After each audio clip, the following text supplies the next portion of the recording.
Bonjour à tous.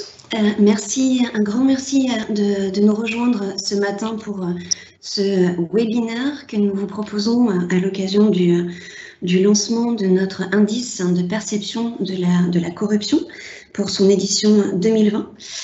C'est un événement d'ampleur pour nous puisque nous attendons peut-être environ 200 participants sur cet événement. Donc voilà, nous sommes particulièrement enthousiastes et ravis de vous accueillir sur ce format. Quelques éléments de précision technique à ce stade. Vous nous entendez et vous pouvez échanger avec nous à l'aide de la petite icône de questions-réponses. C'est-à-dire que vous pouvez nous adresser vos commentaires ou vos questions via le chat. Ces questions seront prises à l'issue de la présentation qui va vous être faite et nous aurons une vingtaine de minutes pour répondre aux questions que vous nous formulez donc par écrit dans ce chat. Voilà, j'espère que les conditions sont bonnes et que vous nous entendez parfaitement.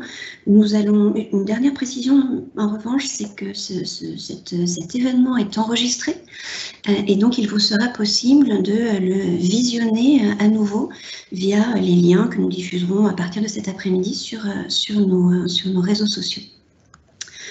Voilà, je suis encore une fois ravie de vous accueillir. Je vous propose que l'on commence sans plus tarder par un mot de notre président, donc Patrick Lefat. Bonjour à toutes et à tous. Je voudrais d'abord saluer nos intervenants dans ce webinaire.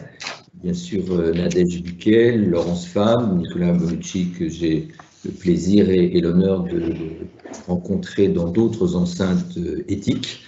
Et puis Caroline Bousset, du ministère de l'Europe et des Affaires étrangères.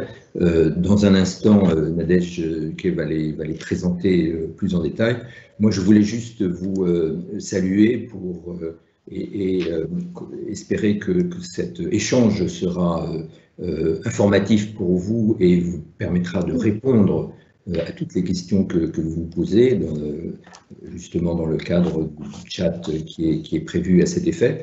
Je voulais juste, en introduction, vous dire quelques mots sur Transparency International France. Donc, c'est une partie intégrante du mouvement international Transparency International qui a été fondé en 1993. Nous sommes une section très active qui développe ses actions dans différents domaines. D'abord, ce qu'on appelle le plaidoyer, c'est-à-dire en fait tout le travail institutionnel pour définir le cadre juridique, législatif et réglementaire. Nous avons notamment beaucoup travaillé pour l'élaboration de la loi Sapin II et nous sommes à l'œuvre pour en évaluer les résultats. Nous avons aussi une mission d'accompagnement en direction des collectivités territoriales et des entreprises. Et cette action d'accompagnement, elle nous paraît très importante parce que elle est l'occasion d'échanger avec les collectivités territoriales et les entreprises sur le terrain en fonction des contraintes qu'ils rencontrent, des préoccupations qui sont les leurs et aussi évidemment de les informer du mieux possible des responsabilités qui sont les leurs pour respecter le cadre légal qui est un cadre à la fois européen et national. Nous avons aussi des actions contentieuses puisque nous exerçons sur la base d'un agrément délivré par le ministère de la Justice les droits de partie civile dans différentes enceintes. Nous sommes en particulier présents sur tous les contentieux des biens mal acquis, mais aussi au niveau national dans différents procès, en particulier le 10-13 et le procès Guérini qui aura lieu le mois prochain. Et puis nous avons une action également d'accompagnement, de protection, d'écoute des victimes de la corruption et de protection des lanceurs d'alerte. Voilà, donc on a une panoplie assez importante et donc dans ce cadre-là, effectivement, nous devons relayer le travail qui est fait au niveau international, au niveau de Berlin, et un des actes forts du rendez-vous annuel, eh bien, c'est cet indice de perception de la corruption qui a été publié juste le mois dernier. Ce travail, donc, va vous être présenté. Je crois qu'il faut bien prendre conscience du fait qu'il s'inscrit dans le cadre d'obligations internationales fortes, puisque la France est signataire de la Convention contre sur les pots de vin, qui a été signée, qui a été négociée au sein de l'OCDE, et nous aurons une évaluation du respect des engagements contractés dans le cadre de cette convention en fin d'année. Donc ça explique combien ces sujets sont des sujets importants, vivants, et nous sommes tous en fait partie prenante dans la lutte contre la corruption, le blanchiment, la fraude fiscale et toute forme d'atteinte à la probité. Donc voilà, je voulais vous présenter en quelques mots notre action et surtout vous souhaiter pleine réussite dans ces échanges et dans les réponses aux questions que vous ne manquerez pas de poser tout au long de l'échange. Merci beaucoup. Merci à vous, merci beaucoup. Donc sans plus tarder, nos trois panélistes du jour sont donc Caroline Gousset, Nicolas Bonucci et Laurence Fabre, que je vais présenter rapidement de suite. Caroline Gousset, vous, après avoir été avocate en droit pénal des affaires au barreau de Paris et au barreau de New York, vous avez rejoint le ministère de l'Europe et des Affaires étrangères, et plus précisément la mission de la régulation et de la concurrence équitable. C'est cette mission qui suit les évaluations de l'application par la France des conventions de l'OCDE, Convention des Nations Unies, convention également du Conseil de l'Europe. Cette mission, par ailleurs, participe également au positionnement de la France sur les sujets d'investissement, de normalisation et bien sûr de lutte contre la corruption. Nicolas Bonucci, vous avez été directeur des affaires juridiques de l'OCDE pendant une quinzaine d'années, ce qui fait de vous aujourd'hui un véritable expert international des programmes de conformité, des questions bien sûr de lutte anticorruption encore une fois. Vous êtes parfaitement aguerri aux mécanismes intergouvernementaux et multilatéraux. Et vous avez rejoint en tant qu'avocat associé le cabinet Paul Astix. Bonjour. Et enfin, Laurence Fabre. Donc, Laurence Fabre est membre de l'équipe permanente de Transparency International France. Laurence est avocate de formation. Elle a exercé une quinzaine d'années le droit pénal des affaires qu'elle enseigne par ailleurs aujourd'hui, notamment à Assas et à Nanterre, au sein de notre équipe, au sein de Transparency France. Laurence est en charge de l'accompagnement des acteurs du secteur privé, notamment sur les enjeux liés à la loi Sapin 2. Et Laurence anime également nos partenariats et nos formations, notamment sur les sujets de conflits d'intérêts et d'alerte éthique. Voilà. Et Laurence va donc être notre guide ce matin sur ce webinaire dont tu assures l'animation. Laurence, je te passe la parole. Merci beaucoup, Nadège. Attendez.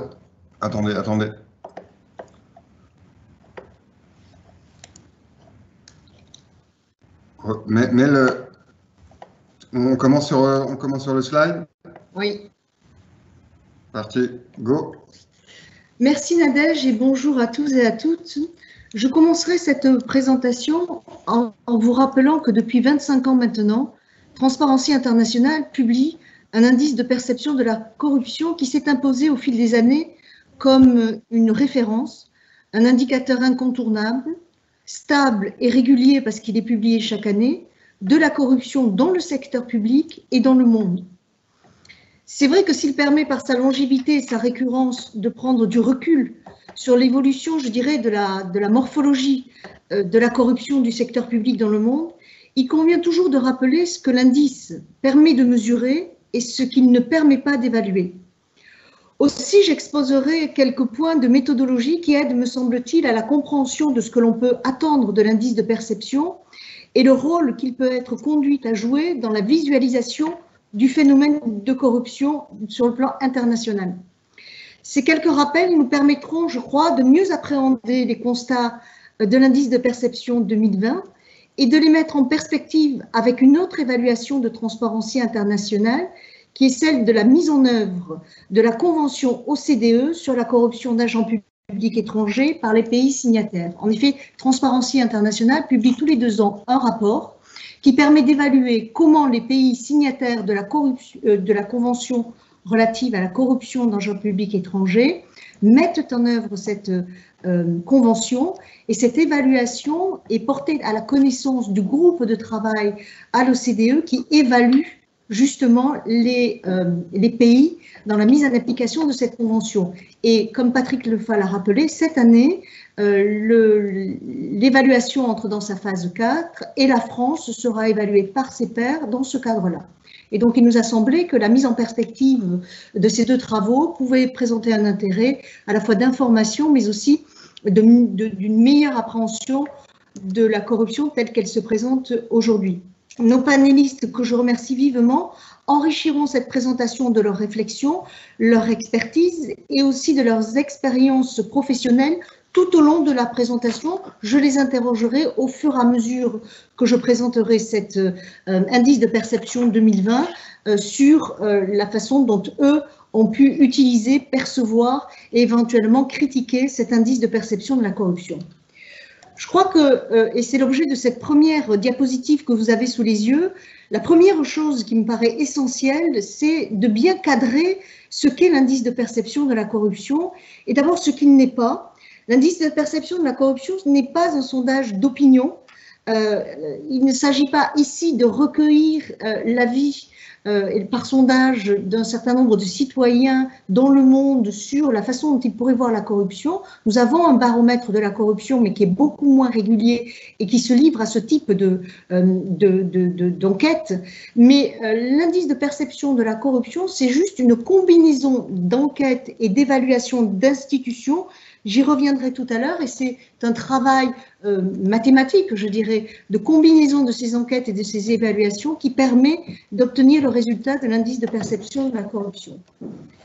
Par ailleurs, l'indice de perception, c'est un indice, comme son nom l'indique, de perception de la corruption. Dans la mesure où, vous le savez, la corruption est un phénomène par définition opaque. Il est extrêmement difficile d'avoir des données objectives sur la corruption telle qu'elle se présente aujourd'hui et donc nous n'avons qu'une perception qui est décrite par l'indice de Transparency International. Mais ce qui est important, c'est que dans cette perception de la corruption telle qu'elle figure dans cet indice, vous avez les pots de vin qui sont inclus, le détournement de la fonction publique, la captation d'État, c'est-à-dire comment certains oligarches aujourd'hui dans leur pays peuvent, notamment dans les pays en transition, manipulent au fond l'élaboration des politiques et vont jusqu'à modeler les nouvelles règles du jeu à leur avantage. Nous avons aussi inclus dans cet indice le népotisme, c'est-à-dire abuser de son autorité pour procurer des avantages aux gens de sa famille. Mais je le dis tout de suite parce que c'est ce qui parfois génère un certain nombre de critiques concernant cet indice. Cet indice ne prend pas en compte les questions de flux financiers illicites et de blanchiment et ne prend pas en compte non plus les questions relatives à la fraude fiscale. Et donc, c'est vrai qu'on a des classements qui sont parfois surprenants, mais parce que justement, dans la corruption, la notion de corruption telle qu'elle est appréhendée par cet indice, nous n'avons pas un certain nombre de flux financiers illicites. L'indice de perception de la corruption, et c'est le troisième point qui me paraît essentiel, c'est un indice qui concerne le secteur public. Il s'appuie sur des données qui saisissent l'évaluation par des experts et des chefs d'entreprise d'un certain nombre de comportements corrompus dans le secteur public de leur pays. Donc, c'est important de comprendre d'ores et déjà que l'indice de perception de la corruption ne mesure pas directement la corruption dans le secteur privé, de sorte qu'il y a souvent là aussi un certain nombre de critiques qui sont formulées, puisque la France a fait par exemple un certain nombre de progrès depuis la loi Sapin II en matière de lutte contre la corruption, et que malgré tout, son évolution dans l'indice de perception, quand on la regarde, elle est faible sur le long terme, mais elle est stagnante en tout cas d'une année à l'autre. Et donc ça, c'est parce que réellement l'indice de perception s'intéresse au secteur public. Alors indirectement, évidemment, la corruption, il faut un corrupteur et un corrompu. Donc si le corrompu est dans le secteur public, mais la corruption est souvent le fait d'entités privées. Donc indirectement, il nous dit des choses, et on va le voir, sur le secteur privé. Mais néanmoins, il faut retenir le secteur public. À ce stade-là, Nicolas, en tant qu'ancien directeur juridique de l'OCDE pendant 15 ans, c'est un peu à ce titre-là, sur ce premier point que je m'adresse à vous. Qu'est-ce que vous pouvez, peut-être, vous qui avez eu à utiliser l'indice de perception de la corruption, qu'est-ce que l'indice de perception de la corruption apporte finalement comme outil d'analyse pour vous à la lutte contre la corruption et à l'appréhension du phénomène de corruption? Merci Laurence pour la question. Bonjour tout le monde. Alors, c'est en effet un indice incontournable pour toutes les raisons que vous venez d'indiquer, Laurence, parce qu'il existe depuis longtemps, qu'il se fortifie, je dirais, tous les ans, parce que la méthodologie que vous venez d'indiquer est une méthodologie qui s'est affinée tout au long des années, et je dois rendre crédit d'ailleurs à Transparency International d'avoir évolué, d'avoir tenu compte de certains commentaires, y compris d'ailleurs les commentaires du groupe de travail sur la corruption. C'est un outil indispensable pour les États, pour les organisations internationales, pour les entreprises. Il figure dans tout document qui concerne la corruption à un titre ou à un autre, pas seulement dans le monde de la compliance, mais également dans les opérations de fusion et acquisition. Il joue un rôle dans les questions d'investissement. Je crois que Caroline en dira un mot plus tard. Et bien évidemment, également dans l'analyse du risque pays. En même temps, je crois qu'il y a deux choses qu'il faut garder en tête. La première, c'est ce que vous venez d'indiquer, ce qu'il mesure et ce qu'il ne mesure pas. Et la deuxième, je dirais aussi, c'est l'utilisation qui en est faite. Alors, sur ce qui mesure et ce qui ne mesure pas, vous avez parfaitement bien cadré la question. Il mesure la corruption publique interne à un pays, ni plus ni moins. C'est déjà beaucoup, mais ce n'est pas tout le problème de corruption. Et on verra tout à l'heure que par rapport à la corruption internationale, justement, c'est un indicateur, mais ce n'est peut-être pas le plus précis. Vous avez déjà évoqué un mot sur la question de la corruption privée. Je pense que l'un des points forts de l'indice, c'est qu'il réussit à capter aussi des phénomènes qui sont peut-être moins observés au niveau international, qui sont la corruption au niveau local. Au niveau international, on se concentre beaucoup sur la corruption publique au niveau national, sur les marchés publics internationaux, sur les marchés publics qui attirent l'attention de l'opinion publique. Mais en fait, nous savons tous que lorsqu'on regarde les affaires en nombre, la plupart des affaires de corruption concernent des marchés publics ou d'autres types d'opérations au niveau local, dans la plupart des pays OCDE ou hors OCDE. Donc, il faut garder tout cela en tête lorsqu'on utilise cet instrument. Et je donnerai quelques conseils à la fin sur comment bien utiliser l'instrument, mais je voudrais à ce stade juste indiquer quelques utilisations ou lectures qui me semblent erronées. La première, c'est, et je vais le dire très très franchement aussi en face de la représentante du ministère de l'Europe, pour tous les pays, et tous, hein, pas que seulement la France, ça m'a toujours frappé de voir l'importance que les pays attachent au fait d'avoir gagné 2 positions, perdu 3 positions ou stagné. Alors, je pense que c'est bien de réagir comme ça si on en tire des conséquences, mais je pense que le classement en tant que tel est un indicateur de relativement peu importance, qu'on soit 25e ou 28e ou 30e à la fin. Bien sûr que si on est 180e et 20e, c'est une différence, mais je crois qu'à quelques points, il ne faut pas trop se focaliser sur ça. La deuxième chose, c'est comme je le disais, il y a des lectures erronées de l'indicateur, notamment au niveau de la corruption internationale, et j'en dirai un mot tout à l'heure. Et puis, voilà, il y a une attention trop marquée sur la lettre C de l'acronyme, alors que ce qui est important, c'est justement de garder en tête que c'est un indice et de perception. Et je terminerai par un mot sur cette question de perception qui est importante.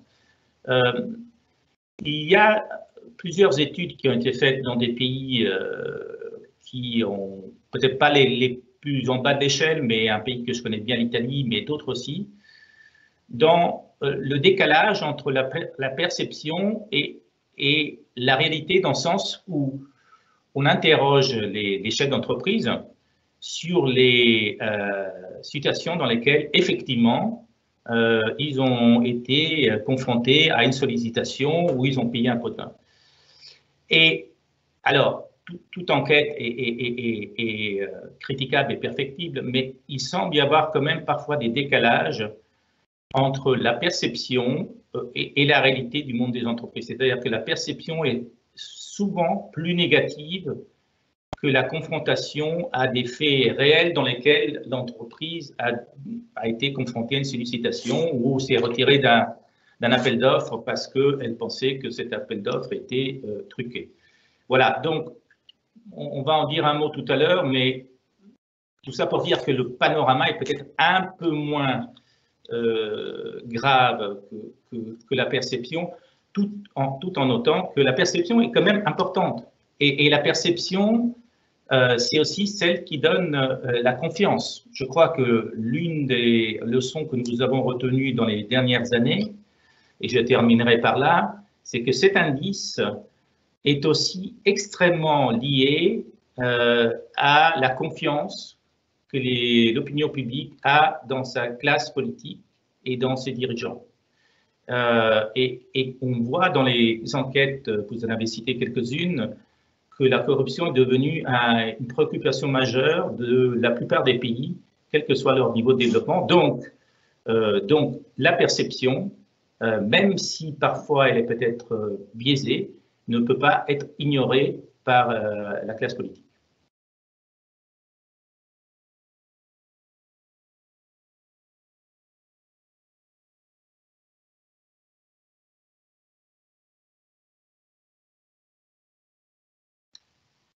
Je pense que c'est à Laurence de rebondir, mais je peux continuer à parler, hein. Moi, j'ai pas de problème.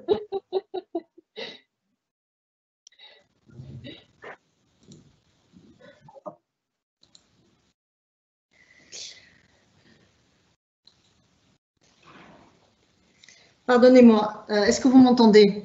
Oui. Oui, parfait. Peut-être, Caroline, là où vous êtes, est-ce que vous pourriez éventuellement nous indiquer comment l'indice de perception de la corruption est utilisé et quelle façon vous avez de l'intégrer peut-être dans les paramètres de votre réflexion? Bonjour à tous, j'espère que vous m'entendez correctement. Et alors tout d'abord, merci beaucoup de cette invitation. Je suis ravie de pouvoir prendre la parole et d'écouter ce que Laurence et Nicolas ont à dire de cette IPC. Sur son utilisation, ça varie forcément entre secteur privé et secteur public, entre pays d'ailleurs eux-mêmes. Déjà deux mots, et Laurence vous l'avez dit, et Nicolas l'a rappelé aussi, c'est un indice mondial et c'est un indice annuel. Et cette régularité et cette couverture lui donne un avantage non négligeable parmi tous les classements internationaux qui sont utilisés, notamment pour des décisions d'investissement. Mais à l'échelle, je dirais qu'à l'échelle des pays, on note, en tout cas des informations qu'on a, on note une certaine différence entre les pays qui l'utilisent comme un outil de mesure de la corruption et non pas de perception de la corruption. Et c'est en général les pays qui sont les mieux classés et qui s'en servent comme une illustration d'un comportement vertueux interne, à tort ou à raison, et d'autres pays qui l'utilisent plus comme un outil d'attractivité pour les investissements étrangers. Et je pense notamment à Singapour, qui cette année encore, alors je dis encore, mais il me semble que Singapour était déjà bien classé les années précédentes et cette année est classé 3e. Et Singapour utilise l'indice de perception de la corruption comme un argument de vente, si je puis m'exprimer ainsi, pour les investissements directs étrangers. Il y a aussi ce que je peux vous en dire en quelques mots, c'est que l'indice de perception de la corruption est aussi utilisé parmi bien d'autres indices dans nos décisions, dans certaines de nos décisions d'appui budgétaire pour des projets d'aide au développement qui concernent la gouvernance financière. C'est pas, et je reviens à ce que je soulignais un tout petit peu plus tôt, c'est qu'étant un indice mondial, quasi mondial et annuel, c'est un outil qui est très, très, très utile, encore une fois parmi d'autres évidemment, dans ce genre de décision d'aide au développement. Et je voudrais juste rebondir également sur ce que Nicolas disait à l'instant sur l'impact relatif selon qu'on est classé 25e, 26e et que finalement le réel intérêt, et c'est effectivement l'intérêt qu'on en tire, c'est celui de comparer des pays qui sont dans le haut du tableau et les pays qui sont bien moins classés. Effectivement, dans des décisions, en tout cas, je ne prétends pas parler pour... en tout cas, certainement pas le secteur privé et ni l'ensemble du secteur public, mais ce qui intéresse, par exemple, là où l'IPC intéresse dans des décisions d'aide au développement, c'est de voir comment sont classés sur 180 pays les pays qui seraient destinataires de l'aide, et pas effectivement s'ils sont 179e ou 157e. Voilà. Merci. Alors, je voulais vous dire un mot sur la méthodologie encore, sur les sources de cet indice, parce que l'une des critiques qui est souvent formulée aussi à l'encontre de l'indice de perception de la corruption, c'est de ne pas être clair et transparent, ce qui est quand même un paradoxe, sur les sources qui contribuent à fournir cette image de la perception de la corruption dans le secteur public. L'idée, si vous voulez, c'est de brasser en fait 13 sources de données qui proviennent de 12 institutions indépendantes qui sont spécialisées dans l'analyse de la gouvernance et du climat des affaires. Et ce sont des sources qui diffèrent en fait par le nombre de pays couverts. Vous avez des sources comme Variety of Democracy qui sont des sources qui couvrent un grand nombre de pays, alors que vous avez des sources qui contribuent à l'élaboration de l'indice de perception et qui, elles, comme l'Economic Risk Consultancy Agent Intelligence, qui ne concernent que 15 pays. Et ce sont des données qui sont publiées au cours des 2 années précédentes. Donc, vous avez quand même des indices qui sont des indices comme celui de la gouvernance de la Banque africaine de développement, intègre l'indice de perception de la corruption, les indices de performance des pays et des institutions de la Banque mondiale. Vous avez les enquêtes d'opinion auprès des dirigeants du Forum économique mondial, les enquêtes d'experts sur l'indice de l'état de droit et du projet de justice mondiale. Donc, vous avez un certain nombre de pays, d'indicateurs qui tiennent à la fois à la gouvernance globalement et puis des indices un peu plus précis. Et c'est l'ensemble de ces indices qui forment l'indice de perception de la corruption.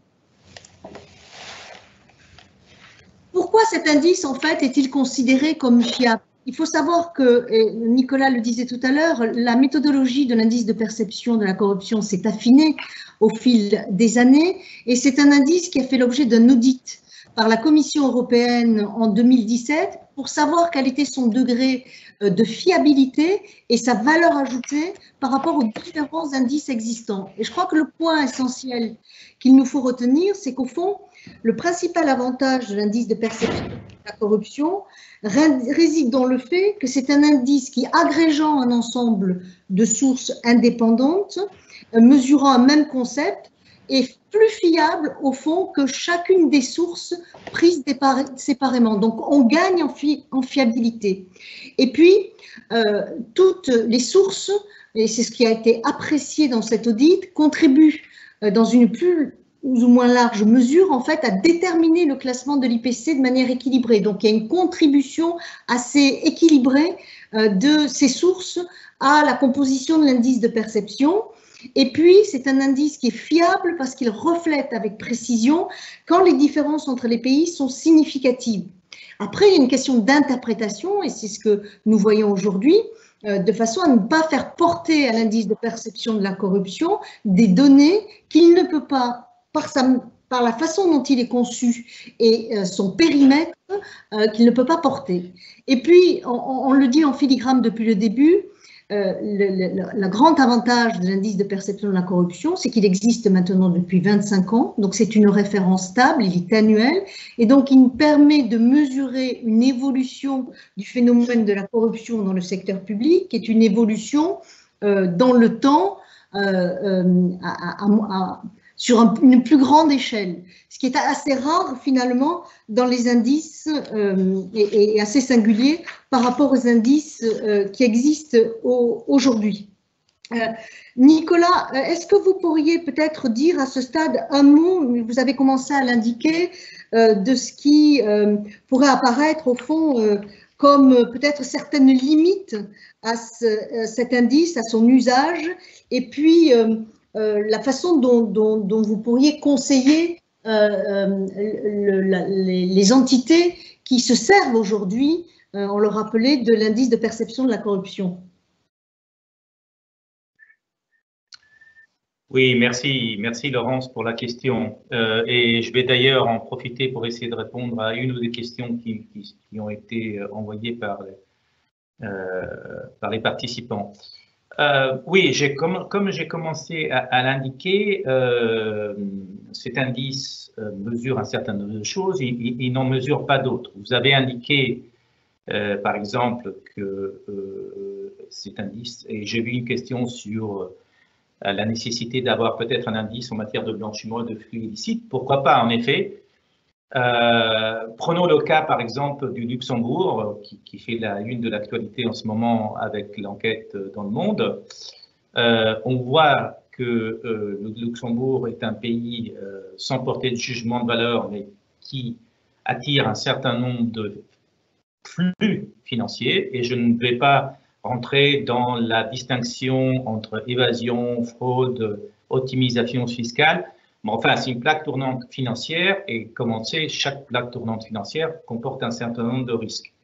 Eh bien, en même temps, si on voit l'indice IPC de cette année, le Luxembourg est 9e dans le classement. Donc, ça montre bien, je pense, ce qu'il faut bien retenir, c'est-à-dire que cet indice n'est pas là pour mesurer fidèlement la situation, tant au niveau, par exemple, du respect de l'état de droit et des libertés démocratiques que des questions de régime fiscal ou de régime d'attractivité au sens strict du terme pour des raisons fiscales ou de confort financier. Donc, il faut bien regarder ça et en tenir compte. L'autre chose qui, je pense, est très importante, on en dira tout à l'heure un mot, c'est sur la question de la corruption internationale. On rentrera plus dans le détail, mais si vous avez une affaire de corruption internationale, typiquement, elle va impacter le pays dans lequel la corruption a lieu, parce que les personnes résidant dans le pays prendront en compte le fait qu'une entreprise de ce pays ou des fonctionnaires de ce pays ont reçu des pots de vin, mais elle aura très peu d'impact en fait sur l'indice de perception de la où la corruption a été décidée, où c'est généré. Je prends un cas public, là aussi sans porter de jugement de valeur, mais je pense que par exemple le règlement de l'affaire Airbus, qui est pourtant une affaire extrêmement importante et un règlement très très important en matière de corruption internationale, ne change pas grand-chose par rapport à l'indice de perception de la corruption de TI, et d'ailleurs on voit en fait que le classement n'a pas changé. Alors, pour les entreprises, je pense que c'est un outil extrêmement utile s'il est utilisé avec intelligence. Et qu'est-ce que je veux dire par là?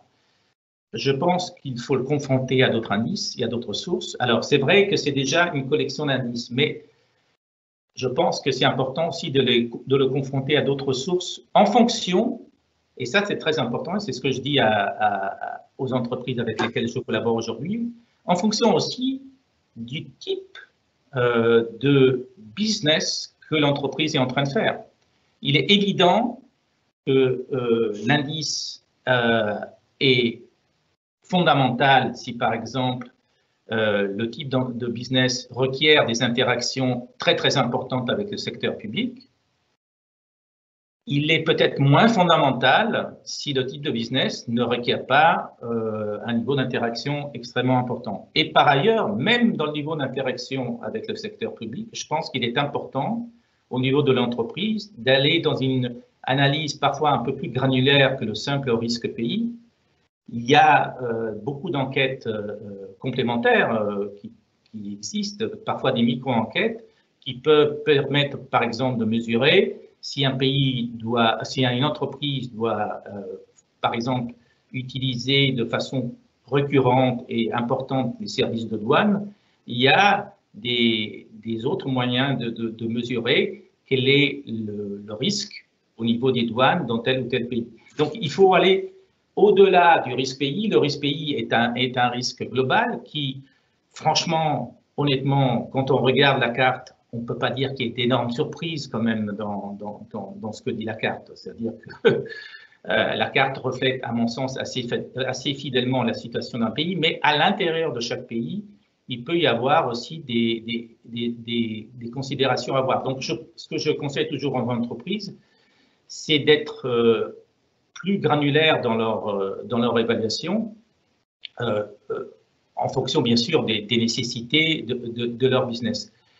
Mais il reste, encore une fois, comme le disait Caroline, que globalement, si un pays est mal classé à l'indice IPC, ça veut dire qu'il y a des risques évidents lorsqu'on fait du business dans ce pays.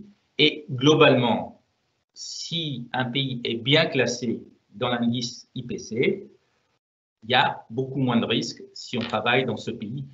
Encore une fois, de risque de corruption, ce n'est pas porter jugement de valeur sur la probité générale d'un pays par rapport à d'autres.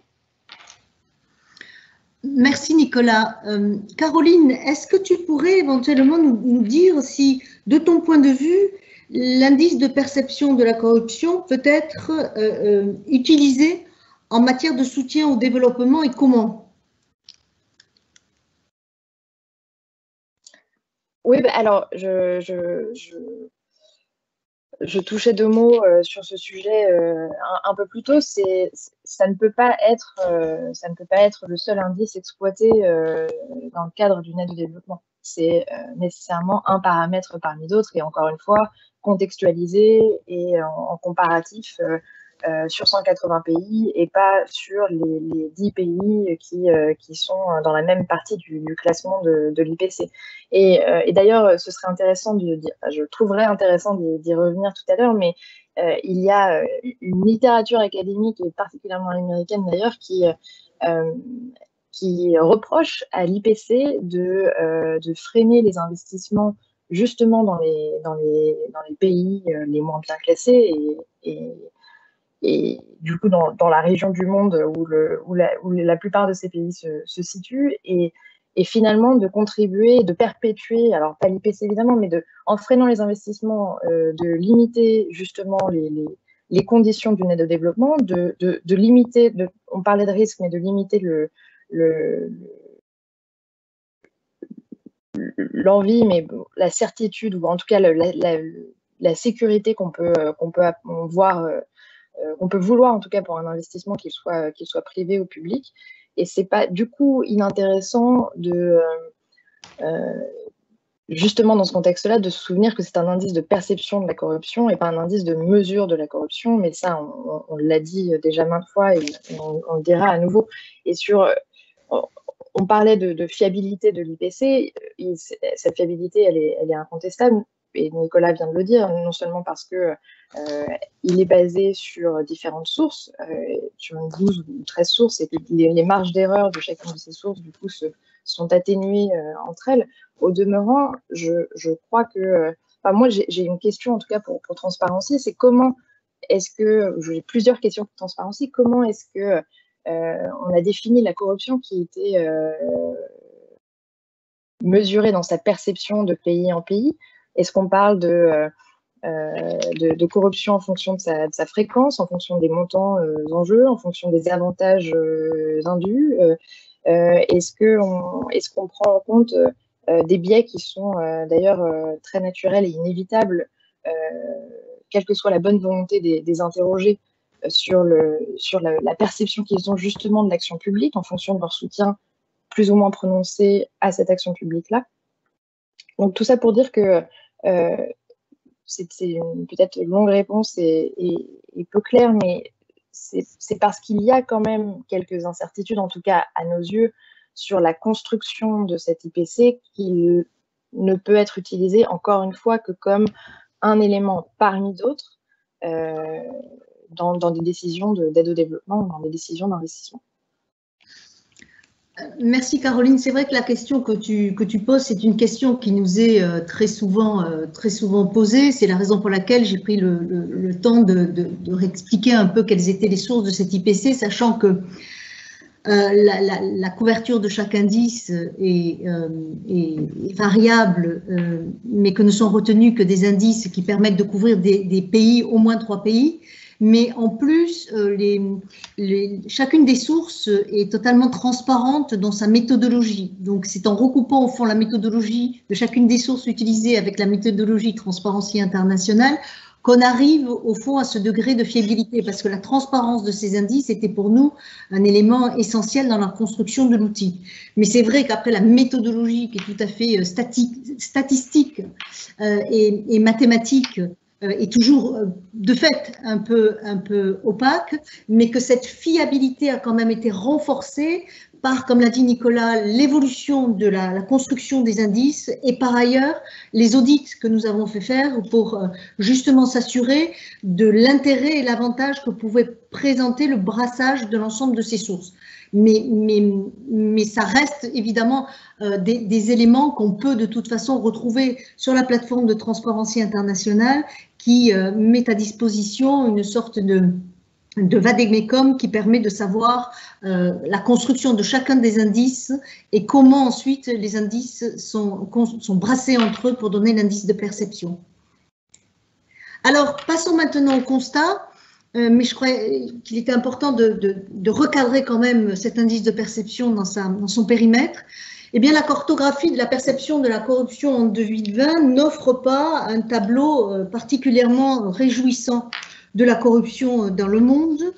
En rouge, plus on est rouge et plus le secteur public du pays est perçu comme corrompu par les entreprises et les experts, et plus l'on va vers le jaune, on est sur des pays dont la perception de la corruption dans le secteur public est une perception comme étant moins corrompue. Et donc, ce dont on se rend compte, c'est qu'au fond, alors que la plupart des pays n'ont guère progressé dans la lutte contre la corruption en près de 10 ans, près des 2 tiers ont un score inférieur à 50. Et par ailleurs, et c'est le prisme qu'a pris Transparency International, le mouvement, sur cet indice de perception de la corruption 2020, c'est un indice qui montre que là où la corruption est endémique, on va dire, dans le secteur public, eh bien cela fragilisait évidemment la réponse sanitaire à la crise mondiale de la Covid-19 Et l'étude faite par Transparency International montre en outre que, évidemment, cette corruption dans le secteur public contribue grandement à approfondir la crise démocratique en cours. Et je vous invite pour cela à retrouver la plateforme de Transparency International qui a développé dans son rapport 2020 l'ensemble des éléments relatifs à cette mesure de la crise démocratique et de la gestion de la crise du Covid-2019. Ce n'est pas le prisme que nous avons pris, nous, dans le cadre de cette présentation, parce qu'il a été extrêmement bien fait dans le mouvement. Donc, on a plutôt un tableau qui est assez peu réjouissant et on voit que 180 pays ont été évalués, que quand on s'approche de 100, on est très peu corrompu et quand on s'approche de 0, on est très corrompu. Le score moyen est de 43 sur 100 et 2 tiers des pays ont un score qui est inférieur à 50 sur 100. Donc, on est véritablement dans une situation qui n'est pas satisfaisante sur le plan international. Quand on regarde un peu la dynamique depuis 2012, on se rend compte qu'en fait, 25 pays ont progressé. Dans ces 25 pays, vous avez la Grèce, la Birmanie et l'Équateur. Vous avez 22 pays qui ont régressé, parmi lesquels on retrouve le Liban. Et en fait, pour les autres, on se rend compte que les pays n'ont pas ou peu progressé dans la lutte contre la corruption ces dernières années. Si je prends le classement, le score, là vous avez le rang qui est attribué et là le score sur 100. Vous voyez que la France se retrouve donc au 23e rang mondial, enfin des 180 pays en tout cas, avec un score de 69 et en fait la France n'évolue pas beaucoup dans la perception de la corruption concernant le secteur public. Je termine un peu sur les pays en tête du classement et les pays en queue du classement. Dans les pays en tête du classement, on retrouve le Danemark, la Nouvelle-Zélande, la Finlande, Singapour, tu en parlais Caroline tout à l'heure, la Suède et la Suisse. Je vous interrogerai sur ces classements. Et en queue du classement, on retrouve le Venezuela, le Yémen, la Syrie, la Somalie et le Soudan du Sud. Peut-être un mot pour chacun, si vous le voulez bien, sur notamment les pays en tête du classement. C'est vrai que il y a peut-être un mot à dire sur la Suède. Je ne sais pas si Nicolas, vous voulez en parler à ce moment-là. Et puis sur la Suisse aussi, qui est quand même très bien classée et dont on sait quand même, mais parce que l'indice ne le mesure pas, qu'effectivement, en matière de blanchiment d'argent et de questions de fraude fiscale, la Suisse est quand même plutôt bien placée de ce point de vue-là. Est-ce que Nicolas ou Caroline, vous voulez dire un mot sur finalement ce peloton de tête ? Oui, Laurence, je vais peut-être me saisir de la parole. Ça va soulager Caroline qui n'aura pas à prendre position en tant que représentant du ministère de l'Europe et des Affaires étrangères sur cette question. Écoute, c'est une remarque très très intéressante. Alors, si on regarde les 6 premiers pays, nous avons d'une part 3 pays scandinaves, et j'en toucherai un mot, mais peut-être tout à l'heure. Nous avons la Suisse, la Nouvelle-Zélande et la Finlande. La Nouvelle-Zélande et Singapour. Alors, j'ai déjà évoqué avec le Luxembourg cette dichotomie qu'il peut y avoir en effet sur la question de la corruption et en même temps le rôle qu'une place financière importante peut jouer. Je crois que le bon classement de la Suisse est essentiellement dû, et d'ailleurs ça ne date pas d'aujourd'hui, je crois qu'elle a toujours eu un assez bon classement, est essentiellement dû au fait que à l'intérieur de la Confédération helvétique, il y a en effet vraiment très peu de corruption. Ça ne dit pas grand-chose sur le rôle de la Suisse en tant qu'intermédiaire, en tant que place qui contient un certain nombre d'entreprises qui font notamment du trading. Et nous savons que certaines d'entre elles se sont retrouvées dans des affaires de corruption internationale. Donc, c'est en effet un classement que je ne peux pas qualifier de faux, qui n'est certainement pas faux au niveau de la corruption stricto sensu, mais qui ne donne pas la full picture, comme on dit en bon français, n'est-ce pas, le tableau intégral de la situation. Singapour, c'est aussi un cas intéressant parce que, et Caroline l'a mentionné, il l'utilise. Je me souviens d'ailleurs, il y a quelques années, une campagne de publicité faite par la Géorgie, dans laquelle il mettait assez fortement en avant l'indice IPC pour attirer les investisseurs étrangers, donc ce n'est pas les seuls. En même temps, nous savons tous qu'au niveau de l'état de droit et du respect des libertés démocratiques et du pluralisme démocratique, Singapour n'est peut-être pas non plus le pays le mieux placé. Et pour la Nouvelle-Zélande, ce sont des pays aussi qui ont des économies particulières. Je toucherai un mot de l'Islande tout à l'heure dans une autre slide. Il y a aussi des pays qui ont des situations géographiques particulières avec des économies particulières. Sur les pays scandinaves, le Danemark, la Finlande et la Suède, si tu permets, je me réserve pour la slide plus tard, parce que je voudrais faire un discours un peu plus articulé sur cette question-là, qui est une question très importante. Merci beaucoup, Nicolas. L'avantage, on l'a vu, enfin l'intérêt, je dirais pas l'avantage, l'intérêt de l'indice de perception de la corruption, c'est qu'il nous permet d'avoir une vue, au moins sur 25 ans, de l'évolution de la corruption dans le monde, sur le secteur public. Et on voit bien, si vous voulez, que quand on fait une comparaison, alors, entre 2018 et 2020, on est dans une situation qui montre que les choses n'ont pas beaucoup bougé, voire pratiquement pas. On a des nuances de rouge qui ont un peu varié, mais enfin, l'équilibre sur ce sujet n'a pas changé. Mais ce qui est intéressant, c'est que l'indice de perception nous permet d'aller plus loin. Et quand on regarde la situation du monde en 2012 et qu'on la compare avec la situation du monde en 2020, malheureusement, on fait aussi un constat qui est relativement sévère. C'est vrai que les cycles d'évolution sont longs, mais néanmoins, c'est quand même assez désarmant de voir la situation dans laquelle on se trouve en 2012 et 2020. Pourquoi j'ai pris 2012? Parce que 2012, c'est la date à laquelle la France avait fait l'objet d'un examen par le groupe de travail de l'OCDE sur la corruption dans le cadre du cycle d'examen au regard de la mise en œuvre de la Convention contre la corruption d'argent public étranger.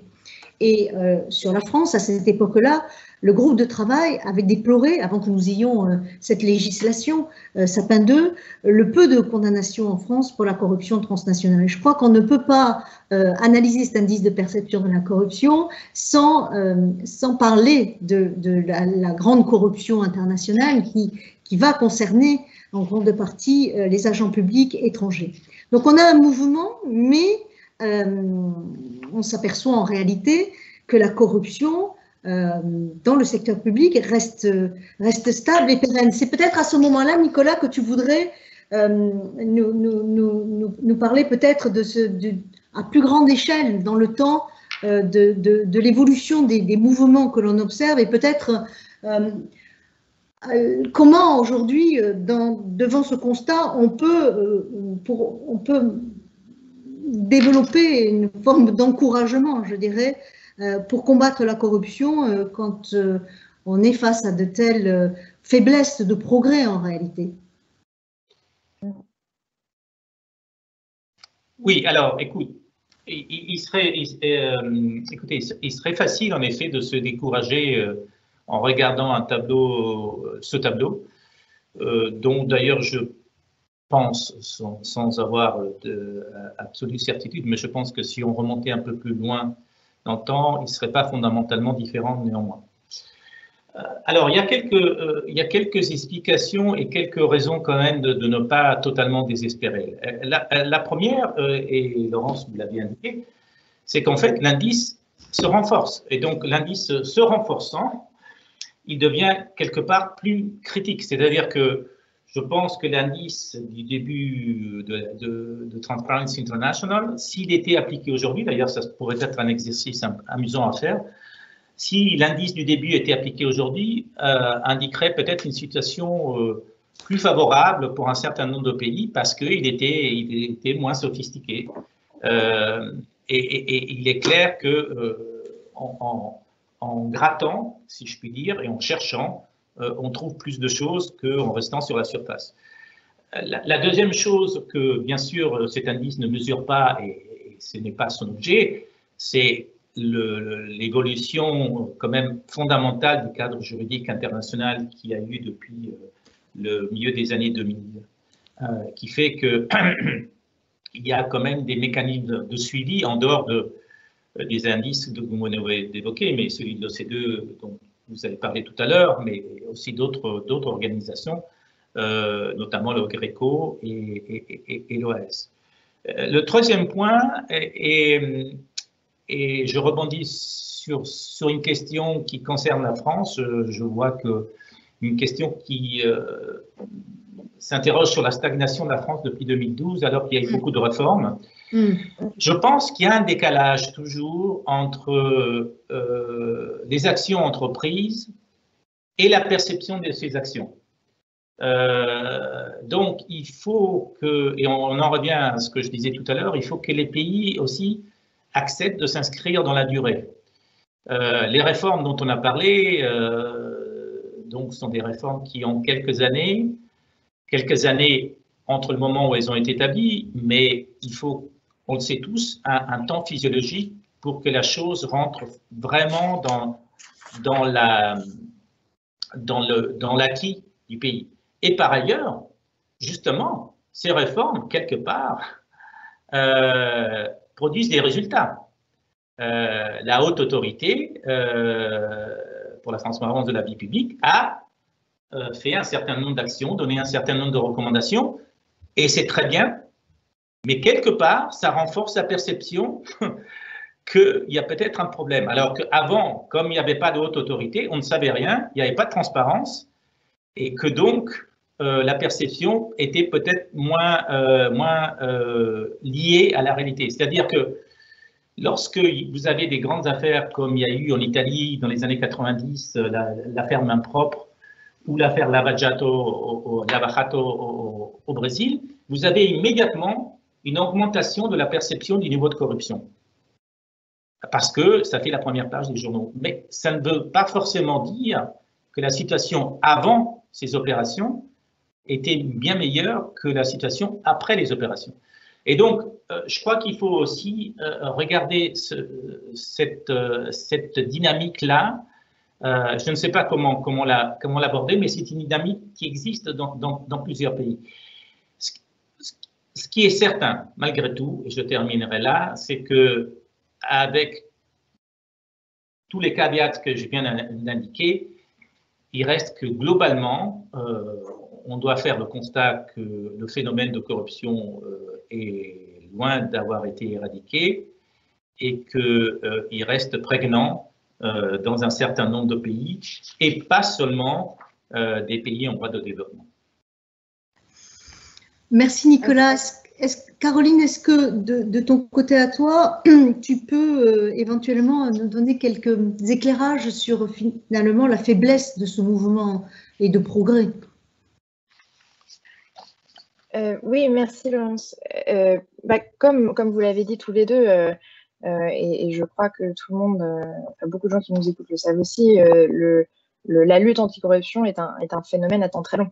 Donc on ne peut pas, et d'ailleurs c'est toujours très utile de comparer 2012 à 2020, mais je crois qu'on pourrait remonter bien plus tôt que ça et constater, avec tristesse ou pas, que l'évolution est très lente et peut-être très décevante. Un phénomène, enfin une des raisons, et ça n'est pas justification, mais une des raisons, c'est que la lutte contre la corruption, c'est pas seulement, c'est beaucoup une question de volonté politique à l'évidence, mais c'est aussi une question de ressources. Et quand on parlait tout à l'heure de calcul du risque, de l'investissement, calcul du risque de l'aide au développement, c'est indéniablement, il y a un lien indéniable, ce que je veux dire, entre l'envie de lutter contre la corruption, la possibilité financière de le faire et d'allouer des moyens suffisants à ces autorités nationales pour pour lutter contre la corruption et d'ailleurs envoyer ensuite une image plus vertueuse aux personnes interrogées dans le cadre de l'IPC.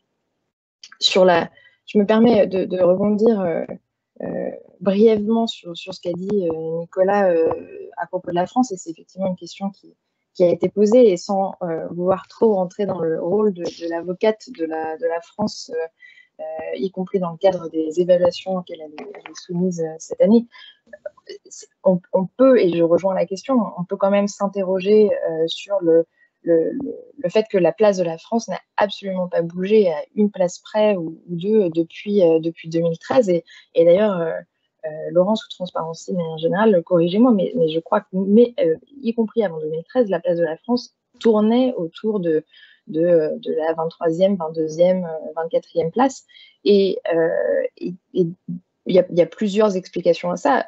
La première, c'est sans doute que les efforts sont encore insuffisants. Il y a, on l'a dit 1000 fois aujourd'hui, c'est un indice de perception de la corruption. Donc, ce n'est pas seulement lié à la force de l'action publique en matière de lutte contre la corruption, c'est la façon dont cette action publique est perçue. Et c'est donc une affaire de communication aussi, et pas seulement de réformes législatives. Et je me permets aussi, tant que j'y pense, de réagir, Laurent, sur ce que tu disais par rapport à la loi Sapin 2. Les évolutions du cadre législatif normatif français depuis 2013 ne se limitent pas, et tu le sais bien mieux que moi, à la loi Sapin 2. Il y a quand même une série d'efforts assez formidables qui ont été réalisés, et je vais n'en citer que quelques-uns, mais la loi pour la transparence de la vie publique, la création du BNF, la création de l'AFA, qui a, entre autres missions, la possibilité de contrôler les mesures mises en place au sein des administrations d'État et des collectivités territoriales notamment. Il y a quand même toute une série de mesures. Pour le dire autrement, la situation de la France en 2012 ou en 2013 n'est pas du tout la même dans les faits qu'en 2020. Donc, pourquoi est-ce qu'en 2012 ou 2013, la France a exactement la même place à l'IPC qu'en 2020? Donc, et là, la réponse, on dit tous à peu près la même chose, c'est les efforts sont peut-être insuffisants, la communication n'est peut-être pas bonne, ou enfin, troisièmement, le reflet dans l'IPC des réformes anticorruption est encore plus longue. On peut peut-être, je ne sais pas, espérer que le renforcement du cadre législatif français anticorruption ait finalement un impact sur son classement à l'IPC d'ici quelques années. Alors, je m'apprête à me contredire moi-même là-dessus, parce que c'est intéressant de regarder l'évolution du classement du Royaume-Uni à l'IPC avant et après le passage du UK Bribery Act. Et en 5 années, le Royaume-Uni a gagné, je crois, autour de 5 places à l'IPC. Donc, visiblement, le renforcement du cadre britannique semble avoir eu un impact sur son classement à l'IPC.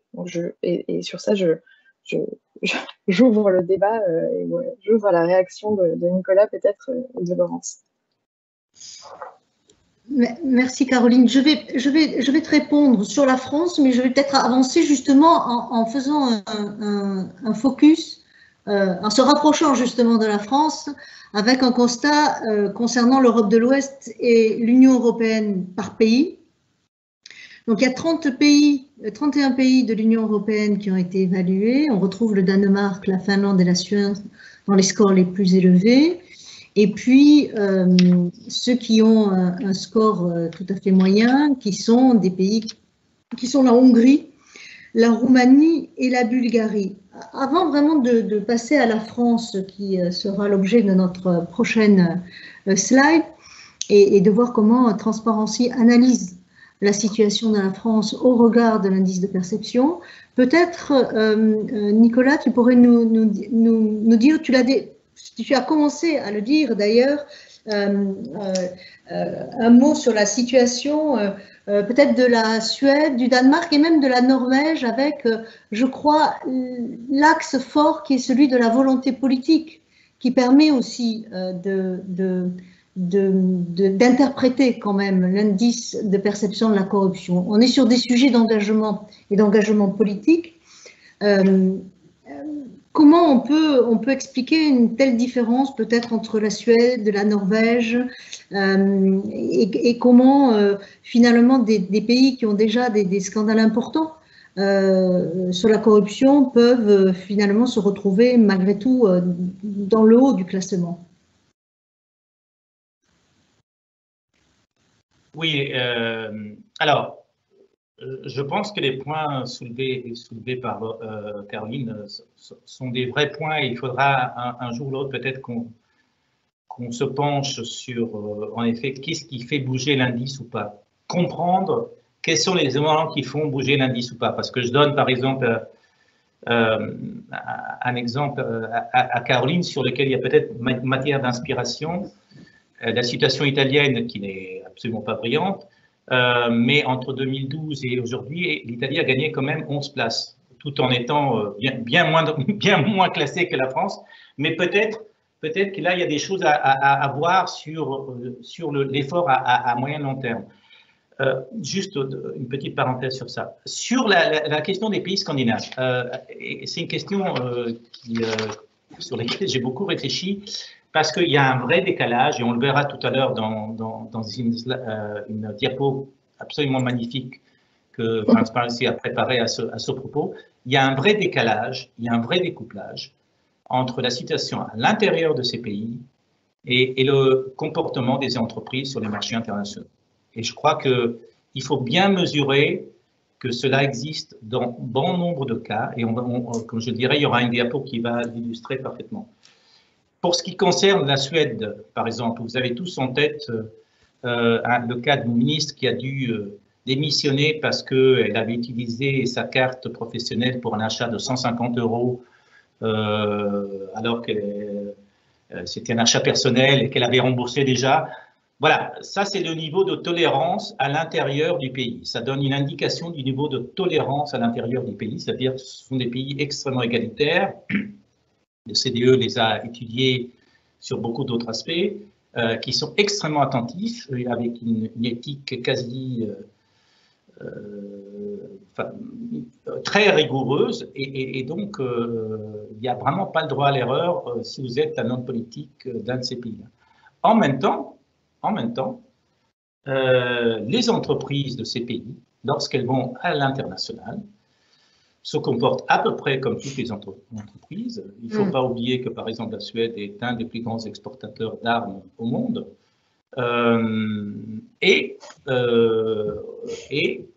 En fait, il semble même, et c'est le cas de la Suède en particulier, mais on peut aussi s'interroger sur la Finlande, il semble, et dans une moindre mesure sur le Danemark, la Norvège, je crois que c'est un cas encore un peu différent. Il semble même y avoir un manque de volonté politique de poursuivre des entreprises locales qui se rendraient coupables d'agissements illicites à l'étranger.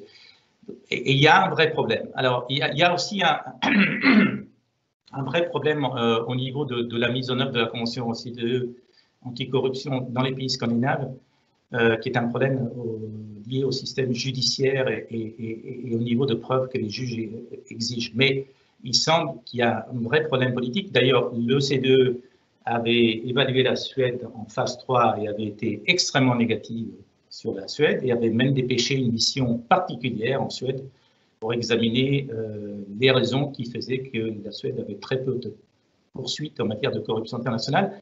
Mais c'est vrai, comme je l'ai dit, de à peu près tous les pays scandinaves, à l'exception peut-être de la Norvège. Merci Nicolas. Est-ce que tu veux rajouter, Caroline, un point sur la Suède peut-être?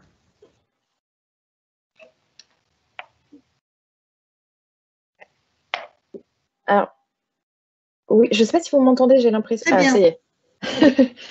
Merci Laurence. Oui, très brièvement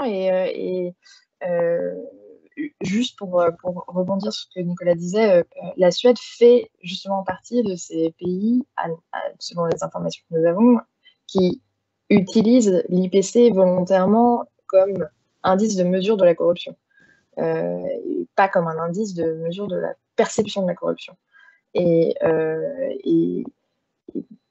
c'est tout leur intérêt, et on ferait sans doute de même à leur place. C'est vrai que c'est pour ça que l'IPC doit être interprété avec soin pour ne pas, comment dire,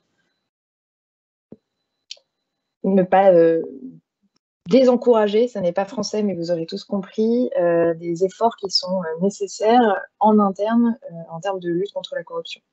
Et Nicolas touchait 2 mots sur les cadres législatifs suédois et finlandais, et sur ça, je m'en remets à lui, je ne connais pas assez bien, mais il y a certainement quelque chose à dire sur le fait d'utiliser l'IPC. Et je ne sais pas, Laurence, si tu as fait le point tout à l'heure, mais l'IPC peut au moins servir de moteur, en tout cas, de l'action publique en matière de lutte contre la corruption. Et un classement très élevé qui serait interprété volontairement trop largement et décontextualisé, on peut le penser, pourrait ne pas donner ce moteur ou cette impulsion à certains pouvoirs publics d'améliorer le cadre de lutte contre la corruption. Merci Caroline. J'ajouterais pour la Hongrie, c'est intéressant, on voit que pas dans les pays européens, la Hongrie… Laurence, oui. Ah, ça y est, je pense que tu as le micro. Ah oui, merci Caroline. Je pense que c'est intéressant de regarder la Hongrie, qui est un pays de l'Union européenne assez mal classé, et on voit que la Hongrie d'ailleurs récemment a vu son plan de relance retoqué par la Commission européenne dans la mesure où les procédures de passation des marchés publics n'étaient pas suffisamment sécurisées. Et c'est vrai que cet indice de perception, il faudra aussi, il sera à mon sens particulièrement utilisé cette année dans le cadre de la crise que nous traversons et des plans de relance qui vont être mis en œuvre et pour lesquels on voit bien quand même que l'outil aujourd'hui aura un relief tout à fait particulier dans le contexte que nous traversons. Si je regarde maintenant le score de l'Europe de l'Ouest et de l'Union européenne, 66 sur 100, donc on est quand même plutôt sur un score au-dessus de la moyenne, et l'Afrique subsaharienne, toujours 32 sur 100, donc un classement toujours stagnant, et c'est l'objet de cette slide-là, c'est de montrer la stagnation quand même de la situation. Alors voilà la France. Sur la France, on n'a pas évolué de 2019 à 2020. Il y a beaucoup d'incompréhension sur la situation de la France, parce que c'est vrai, Caroline, tu l'as rappelé, Nicolas aussi, on s'est doté quand même d'un certain nombre d'outils juridiques qui sont évidemment le cadre de la loi Sapin 2, mais aussi celui du cadre de la transparence de la vie publique. Mais l'analyse que peut faire Transparency là-dessus, Transparency France, qui a quand même largement œuvré par son plaidoyer à l'adoption de ces lois, c'est d'abord, il faut quand même le souligner, que la France reste un pays dans le haut du classement, dans la moyenne supérieure de l'Union européenne, donc qui est quand même la région la mieux classée au monde, et que donc on n'est pas dans un pays, si vous voulez, où la corruption dans le secteur public est endémique. C'est vrai. Maintenant, si vous regardez un peu les condamnations judiciaires, vous vous apercevrez aussi que beaucoup de corruption, je rejoins l'observation qui avait été faite par Nicolas, mais qui est valable aussi pour la France, la plupart des condamnations judiciaires, dont on moins médiatisées, concernent les relations publiques-privées. Et elles concernent les relations publiques-privées au niveau local. Et pour suivre à Transparency International en France, avec la responsable de ce plaidoyer, le contentieux stratégique, c'est vrai qu'on s'aperçoit qu'on est partie civile aussi dans des dossiers qui concernent les relations entre le public et le privé, et les relations entre le public et le privé au niveau local. Donc finalement, la corruption du secteur public au niveau local, c'est quand même quelque chose que l'on retrouve quand même en France. Donc c'est vrai que on n'est pas dans un pays où la corruption dans le secteur public, en tout cas la perception qu'on peut avoir, est endémique. Pour autant, Pour autant, c'est vrai qu'on ne peut pas se satisfaire non plus de cette position qui tendrait à dire on peut mieux faire, on peut avancer. Et ce qu'on observe, nous, dans notre scope, c'est vrai qu'on a eu, au fond, sur la transparence, une vraie poussée de ces sujets qui s'est produite autour de 2016, 2017, 2018 et qui s'est traduit par une amélioration du score de la France, puisque la France était classée à la 21e position, et qu'on a fait de grandes avancées sur le plan législatif, à la suite notamment des affaires Cahuzac, mais aussi de l'affaire Alstom, dont on ne cesse de parler encore aujourd'hui. On a créé la Haute Autorité pour la transparence de la vie publique, une autorité de contrôle qui est l'Agence française anticorruption. Donc, c'est vrai qu'à la faveur de ces circonstances exceptionnelles marquées par des scandales qui ont quand même frappé l'opinion publique, avec une vraie exigence du coup citoyenne sur ces sujets, le débat sur la probité en réalité des décideurs publics s'est imposé au cœur de la campagne présidentielle. Et avec un quinquennat qui a commencé par une grande loi sur la moralisation de la vie politique. Donc ce sont véritablement des avancées. On a supprimé aussi la levée partielle du verrou de Bercy, qui rentrait dans le scope aussi de la CGIP. Donc on a eu un vrai momentum politique, on va dire, sur ce sujet.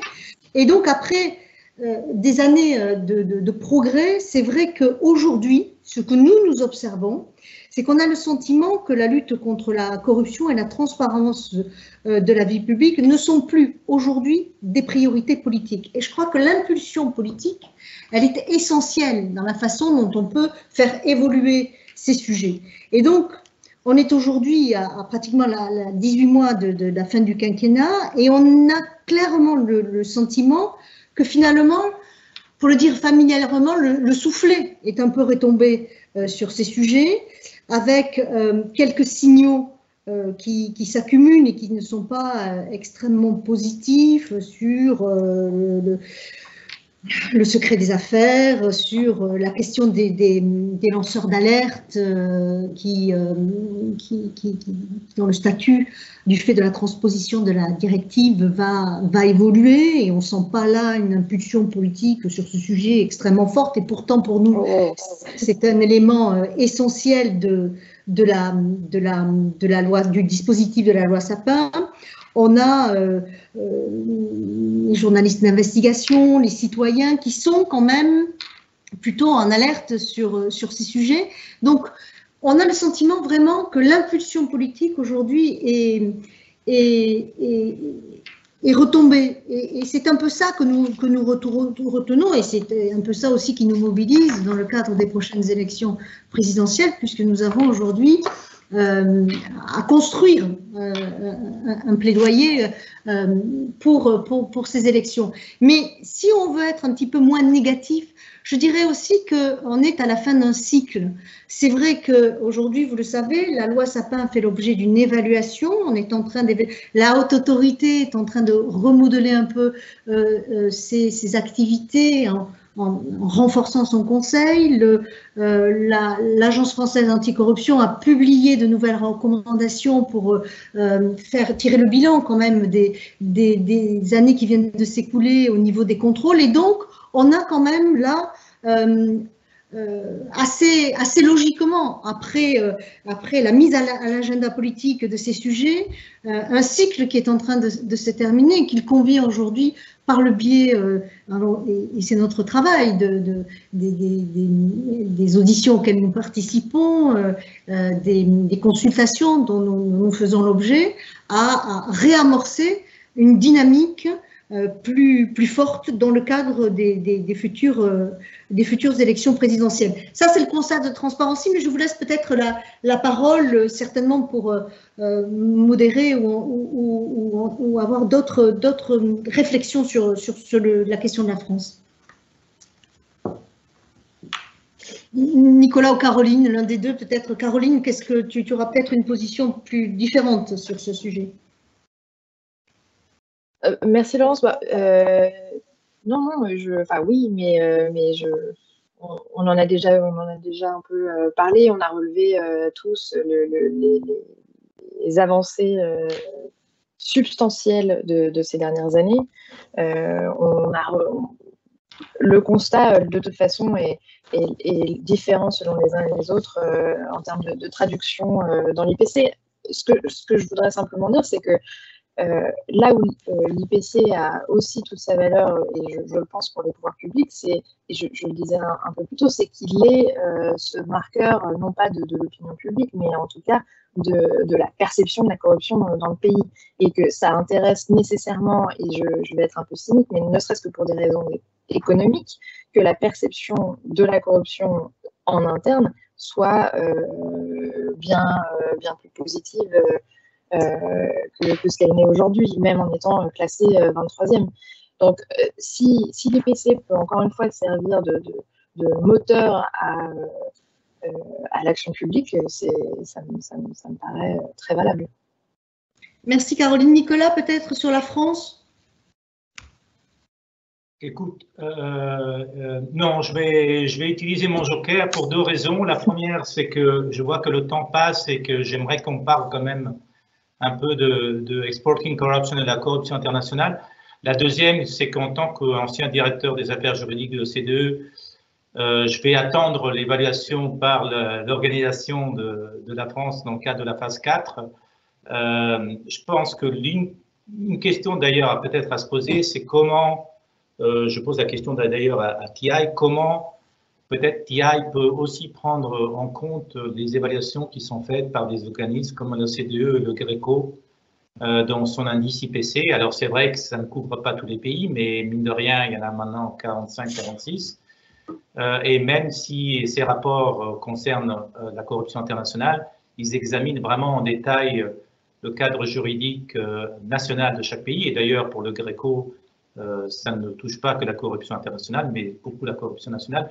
Et je pense qu'il y a peut-être moyen, une suggestion pour TI, essayer de voir comment intégrer ces rapports des organes d'évaluation des organismes internationaux dans la construction d'indices. Merci Nicolas. Je passe effectivement à la mise en perspective de l'indice de perception de la corruption avec les exportations mondiales. Ce qui est intéressant, c'est que Transparency International publie un autre rapport, enfin une autre évaluation, qui est l'évaluation des performances des 47 grands exportateurs mondiaux selon leurs efforts en matière de mise en œuvre de la Convention anticorruption de l'OCDE pendant la période 2016 et 2019, avec une absence ou une insuffisance de mise en œuvre jusqu'à la mise en œuvre active, en prenant en compte, là aussi selon une méthodologie que je ne peux pas exposer aujourd'hui, les efforts qui sont calculés par nombre de points, et notamment le nombre d'affaires ouvertes, le nombre d'affaires qui ont été poursuivies, le nombre de condamnations qui ont été réalisées, et qui tiennent compte aussi par un système de pondération de la part du pays, de ce que représente le pays dans les exportations mondiales. Ce rapport, nous le publions tous les 2 ans, il est sorti cette année, et il va servir de support à l'audition de Transparency International dans le cadre de l'évaluation que va faire l'OCDE sur la mise en œuvre de la convention dite d'agents publics étrangers qui oblige à criminaliser la corruption d'agents publics étrangers. Et donc, c'est un rapport qui dresse un état des lieux du respect de cette convention pays par pays. Et donc, c'est intéressant de voir, parce que les deux sujets ne sont pas cloisonnés, qu'en réalité, voilà un peu comment se présente aujourd'hui la mise en œuvre de la grande corruption anticorruption, de la grande convention sur la corruption d'agents publics étrangers, qui est la seule grande convention finalement de lutte contre la corruption. Donc toujours en rouge, vous avez les pays qui sont dans une mise en œuvre insuffisante, et puis plus on se rapproche et plus on est vers des pays qui ont une mise en œuvre active de la Convention OCDE, et on voit bien entre les différents rapports qui ont été publiés que là ça n'évolue pas. Et puis vous avez une grosse partie du monde, dont l'Inde et l'Afrique, et la Chine, qui sont des pays qui ne criminalisent pas la corruption d'agents publics étrangers, qui ne sont pas signataires de la Convention OCDE et qui donc, l'Inde n'a jamais mis en place la moindre disposition pour lutter contre la corruption d'agents publics étrangers. Et donc, en fait, on a une forme, le constat qu'on a fait par pays dans le cadre de ce rapport, c'est qu'au fond, il y a là aussi une forme de stagnation. Vous savez aujourd'hui, voire même un certain recul, vous avez aujourd'hui 9 pays qui ont une application modérée de la Convention à peu près et qui représentent 20% des exportations globales, dont fait partie la France.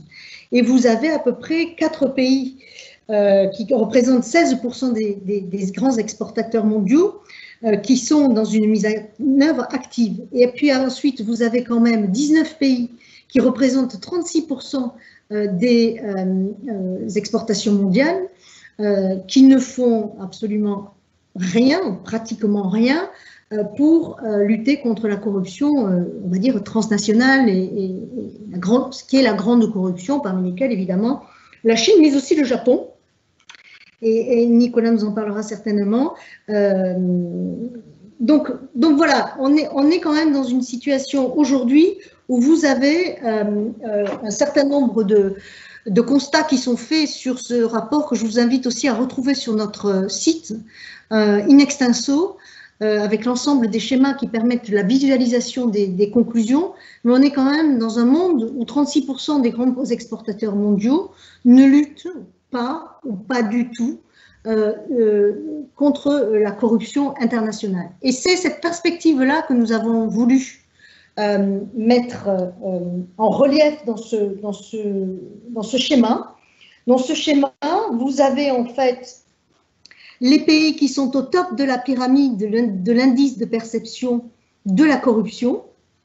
Et vous voyez que ces pays-là ont une mise en œuvre soit active, en vert, soit modérée, soit inexistante, de la convention OCDE, c'est-à-dire qu'on rapporte en fait le haut de la pyramide de l'EPC avec un code couleur qui nous permet, qui est celui de la mise en œuvre de la convention OCDE sur la corruption d'agents publics étrangers. Et on s'aperçoit que tous ces pays que vous voyez ici qui sont au haut de la pyramide sont des pays dans lesquels, du fait qu'il y ait cette couleur rouge, signifie qu'ils ne mettent pas en œuvre véritablement la lutte contre la corruption transnationale. Globalement, le schéma que l'on peut faire et qui se recoupe, c'est qu'au fond, aucun des pays, qui sont quand même des grands exportateurs mondiaux, ne mettent, et qui sont pourtant bien classés par l'indice de perception, ne sont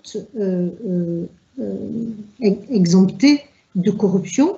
La corruption existe aussi dans ces pays et la corruption internationale existe aussi dans ces pays. Il faut voir qu'en plus, les pays du Sud sont des pays où le secteur public est quand même relativement développé et donc on retrouve là une corrélation avec la corruption qui est reçue dans ces pays dans le secteur public avec des indices de perception qui sont très faibles et au fond des pays qui ne sont pas signataires de la convention OCDE et en revanche des pays qui, eux, sont signataires de la Convention OCDE, mais qui, parce qu'ils mettent en œuvre de manière très modérée cette convention, se retrouvent finalement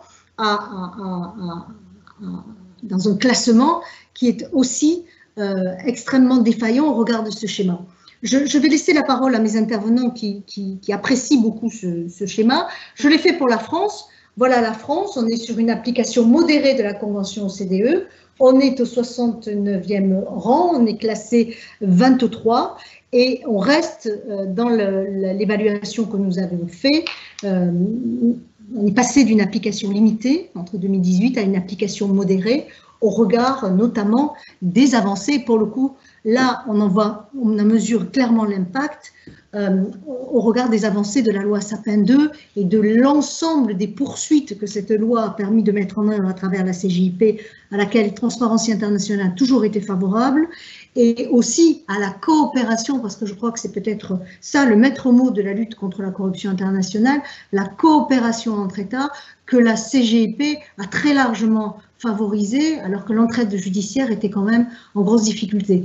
Je vous laisse la parole, Nicolas et Caroline, pour réagir à ce schéma. Je remets peut-être le schéma initial sur le top des 20 pays de l'indice de perception. Nicolas, peut-être? Tu veux commencer? Oui, je vais commencer, Laurence, et je me rends compte qu'il est tard, mais je pense que ça vaut le coup de passer quelques minutes sur ça, parce que ce tableau que j'ai vu pour la première fois au mois d'octobre dernier lors d'une présentation en petit comité du rapport Exporting Corruption, je le trouve absolument génial et je l'utilise maintenant régulièrement dans mon travail quotidien. Qu'est-ce qu'il indique? C'est très simple. Il indique qu'un pays peut très bien être classé à l'indice IPC et ne pas faire grand-chose en matière de lutte contre la corruption internationale. Voilà, c'est aussi simple que ça, c'est aussi cru que ça, mais c'est une vraie question. Si vous regardez les pays en rouge et les pays en orange, donc les pays qui font rien ou pas grand-chose, vous arrivez à 13 sur 20.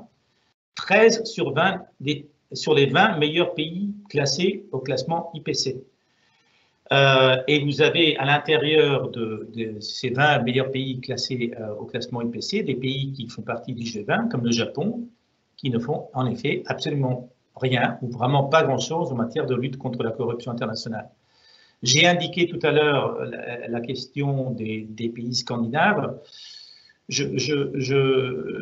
D'ailleurs, c'est pas de chance pour TI parce que vous n'avez pas évalué l'Islande au moment même où il y a un scandale de corruption internationale qui secoue l'Islande.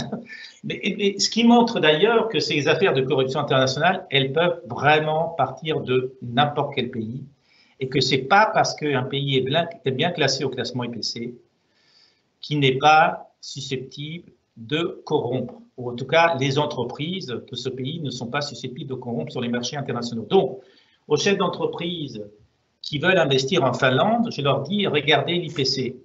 Aux chefs d'entreprise qui veulent savoir ce que fait son concurrent finlandais, je leur dis, regardez le rapport Exporting Corruption. Et méfiez-vous, c'est pas parce qu'il est finlandais que c'est chevalier blanc sur les marchés internationaux. Excusez-moi d'être un peu cru, mais je pense que c'est important de mettre un peu de réalité dans ce contexte.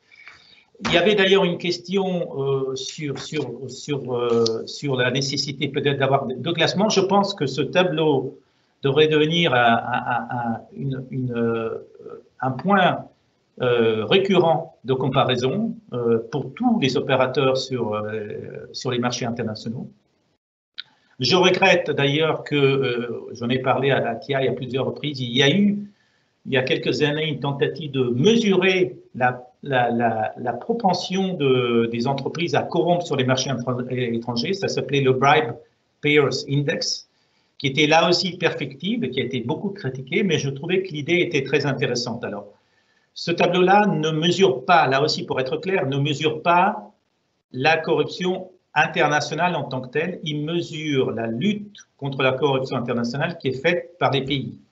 Mais c'est quand même un indicateur. Si on considère que la volonté politique à l'intérieur d'un pays est importante, on doit aussi considérer que la volonté politique à l'extérieur, c'est-à-dire vis-à-vis des marchés extérieurs, est aussi importante et qu'elle ne peut pas être passée sous silence. Donc c'est un tableau extrêmement important, assez déroutant et préoccupant de voir en effet que la plupart des pays qui sont bien classés à l'indice IPC, qui devraient donc être les modèles tant chez eux qu'à l'étranger, sont en fait des pays qui connaissent une sorte de, comment dire, dichotomie ou de découplage intellectuel entre ce qui se fait à l'intérieur et ce qui se fait à l'extérieur. Merci Nicolas. Un mot de réaction, Caroline, peut-être? Rapidement pour qu'on puisse prendre ensuite les questions de nos participants. Avec plaisir, je serai très rapide. Je souscris à globalement toutes les remarques de Nicolas.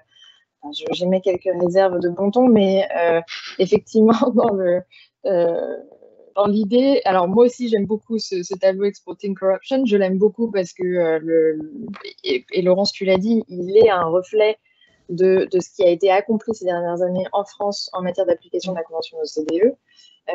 Et surtout, et alors je reprends ton petit graphique, donc effectivement ce tableau comparatif, ce graphique comparatif est très intéressant, celui sur la France aussi, mais ce qui est très important, je trouve, en termes de classement, c'est que nous sommes non seulement passés d'une application limitée à une application modérée, mais nous sommes désormais classés 6e sur 47 pays.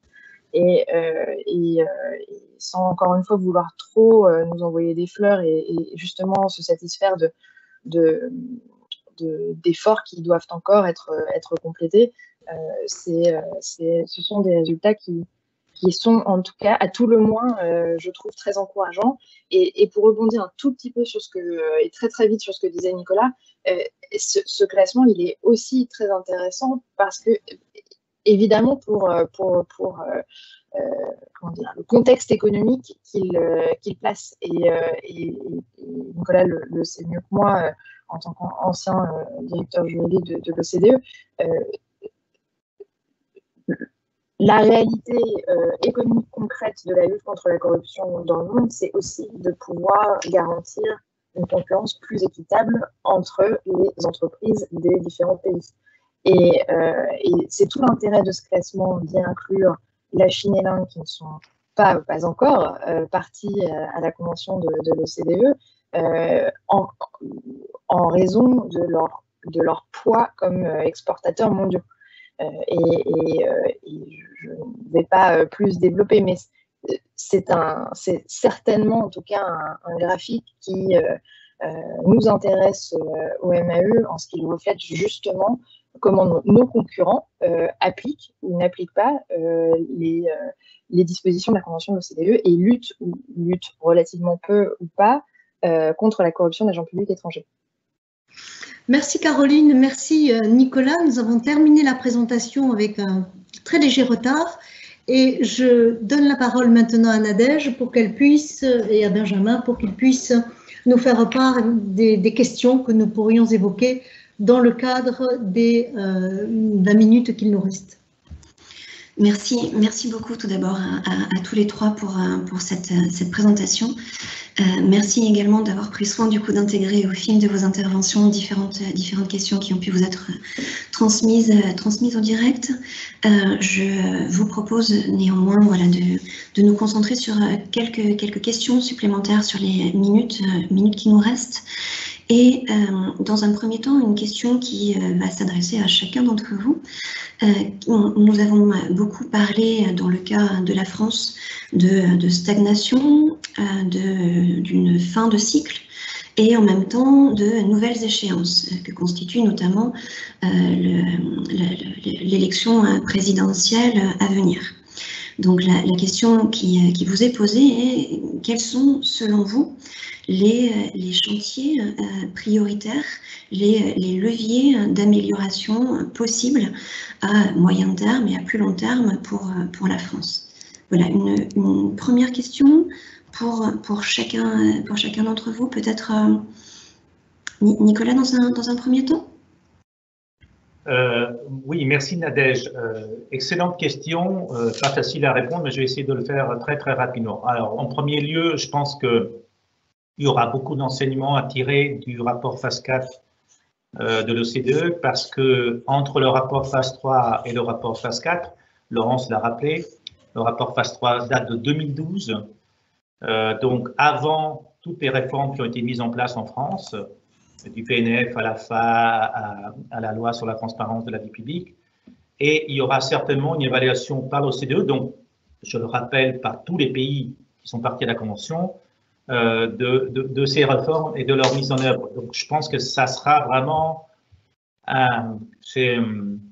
quelque part, je dis toujours que les rapports de l'OCDE, c'est comme lorsque j'ai eu 50 ans et qu'on m'a dit il est temps de faire un check-up. Ben voilà, là vous allez avoir un check-up qui va être très à jour et qui pourra apporter beaucoup de pistes intéressantes dans ce cadre. Le second point, et je vois qu'il y a une intervention, c'est en effet et je suis peut-être un peu obsédé pour ça, mais la question de la corruption au niveau local, je crois que c'est une vraie question qui traverse tous les pays OCDE. Je pense qu'il y a encore beaucoup de choses à faire en France comme ailleurs, mais il est clair que, par exemple, les lois de décentralisation qui ont donné des moyens financiers plus importants aux régions ne sont pas toujours accompagnés de moyens de contrôle équivalents. Je pense qu'il y a beaucoup de travail à faire. Je sais que l'AFA a ça dans son mandat, mais, et c'est le troisième point, je pense qu'il y a quand même une question de ressources qui sera, à mon avis, d'ailleurs évoqué par le CDE, tant pour l'AFA que pour les PNF, qui doit être posé aussi parce que c'est du travail de longue haleine et difficile. Donc, pour résumer, rapport au CDE, regardez les questions de corruption au niveau local et regardez les moyens de l'AFA et du PNF. Je ne suis pas convaincu qu'il faille des réformes majeures en ce moment. Sur la question des lanceurs d'alerte, Laurence a tout à fait raison, il y a des améliorations à faire. Mais je pense que le plus important, c'est maintenant de consolider ce qui a été fait et de renforcer les institutions qui sont chargées de mettre en œuvre ces différentes réformes.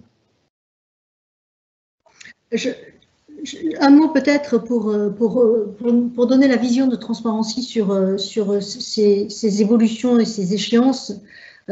Pour nous, il y a des points qui sont essentiels.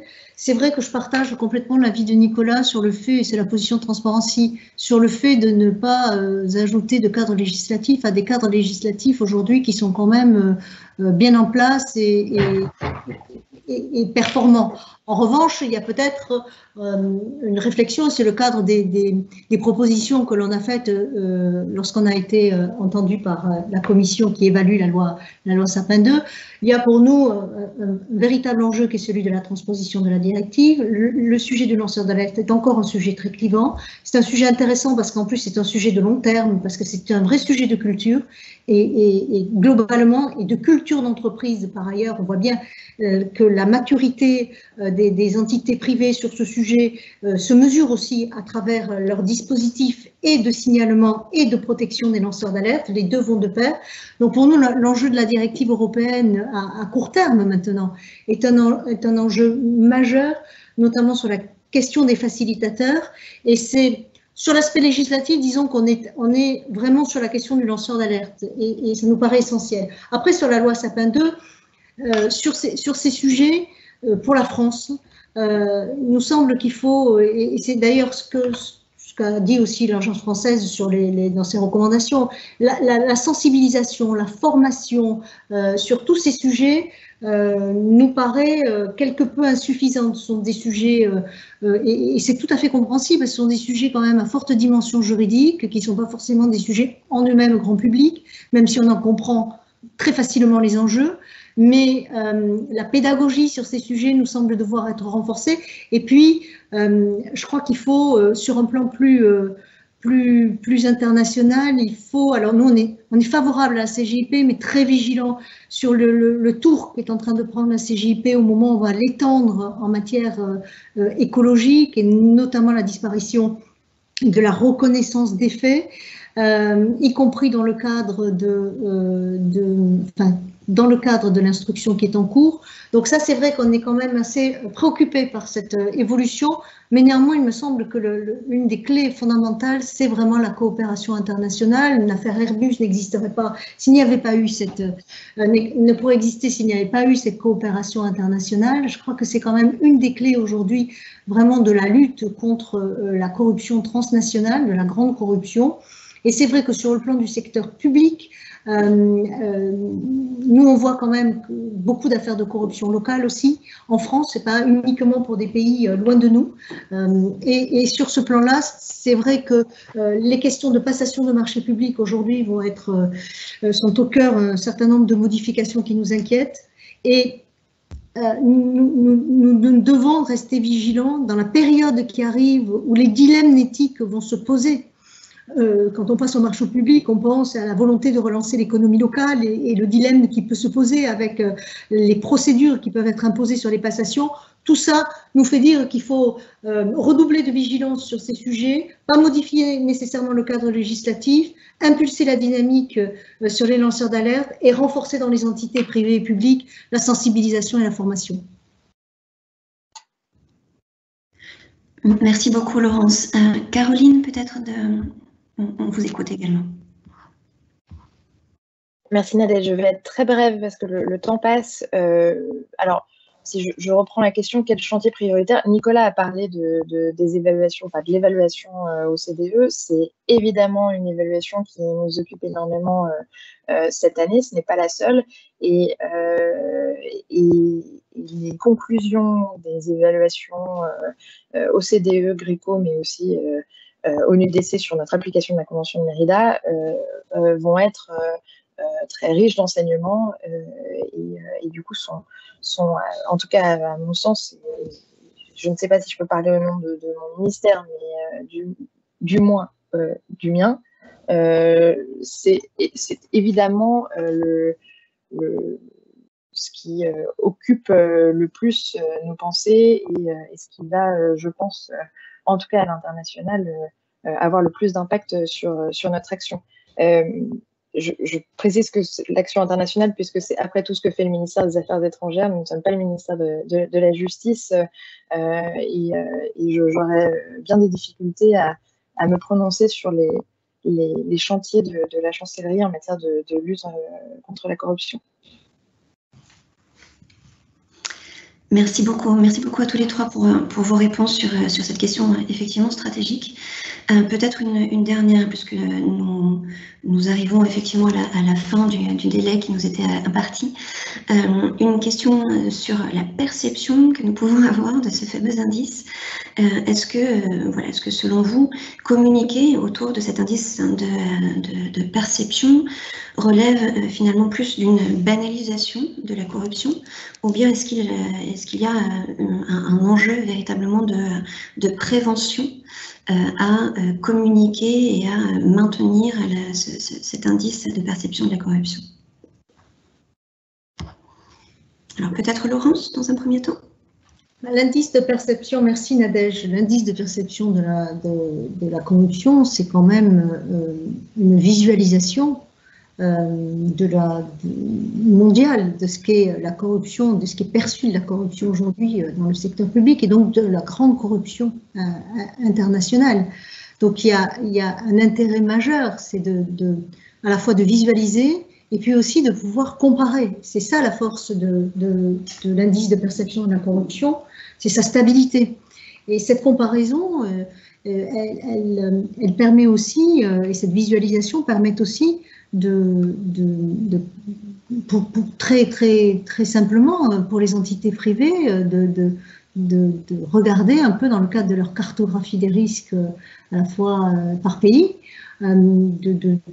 d'avoir quand même des données sur lesquelles ils peuvent s'appuyer dans le cadre des outils qui leur sont demandés aujourd'hui en interne pour lutter contre la corruption. Moi, on travaille avec le secteur privé, enfin, tous les interlocuteurs que j'ai utilisent aujourd'hui ces sujets de perception de la corruption.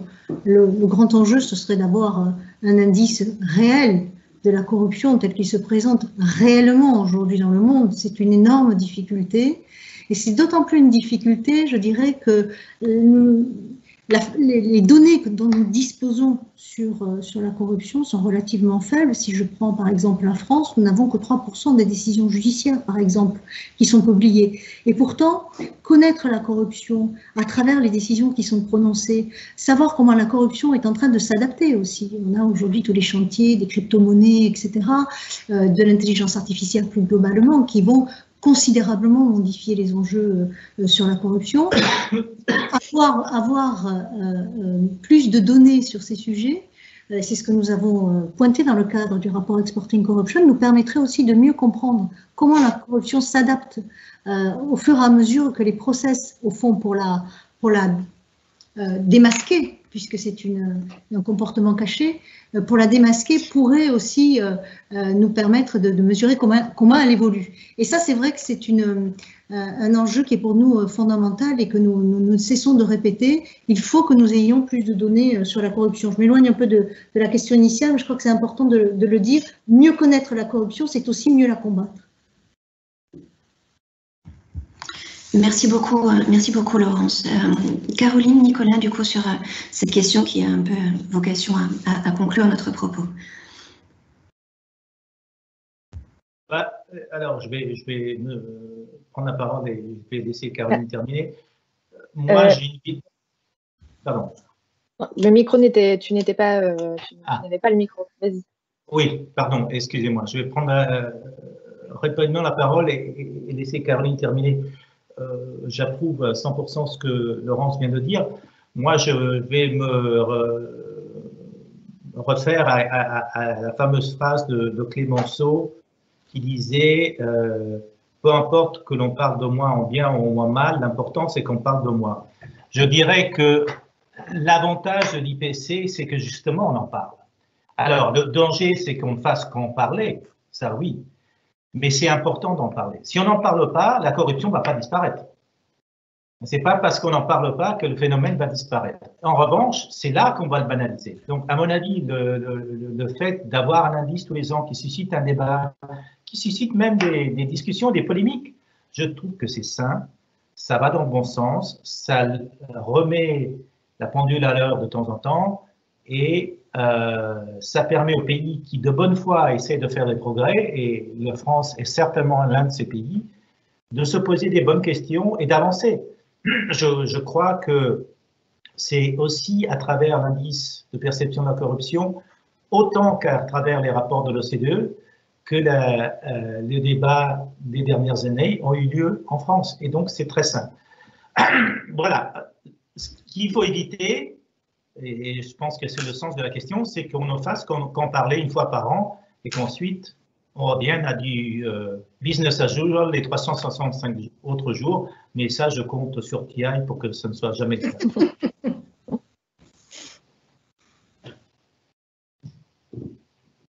Merci Nicolas. Caroline, tu veux dire un mot? Oui, merci Laurence. Très vite aussi, je rejoins Nicolas. Alors, encore une fois, et on l'a dit plusieurs fois, c'est aussi la façon dont on utilise l'IPC qui fait sa valeur à l'IPC, qui donne sa valeur à l'IPC. Donc, et une utilisation, encore une fois, volontairement trop large ou erronée, lui fait perdre sa valeur et sans aller à l'évidence jusqu'à dire que ça banalise, ou en tout cas que ça a un impact neutre, voire négatif sur la lutte anticorruption, c'est certainement, en tout cas, bien moins intéressant que de le prendre comme un outil. Et Laurence, tu en parlais, parmi d'autres, mais c'est vrai qu'il n'y en a pas beaucoup, des outils de mesure de la corruption, et en tout cas des mesures objectives. Et c'est particulièrement compliqué. Diverses, d'ailleurs, organisations internationales travaillent à essayer de mettre en place des mesures objectives de la corruption. Et dans la mesure où, pour le moment, nous pouvons très difficilement mesurer, que ce soit à l'échelle locale, régionale ou mondiale, la corruption, en tout cas avec un degré de certitude très élevé. L'IPC a aussi, dans ce cadre-là, particulièrement de valeur. Et vraiment, je regrette de me répéter, mais je vais le redire, l'IPC est utilisé. Encore une fois, il faut faire attention à son utilisation et ne pas dire d'ailleurs qu'il est le seul indice exploité en matière d'investissement ou d'aide au développement, mais il est certainement utilisé et il a son importance parce qu'il est mondial, parce qu'il est annuel, et c'est un outil qui est à cet égard tout à fait nécessaire.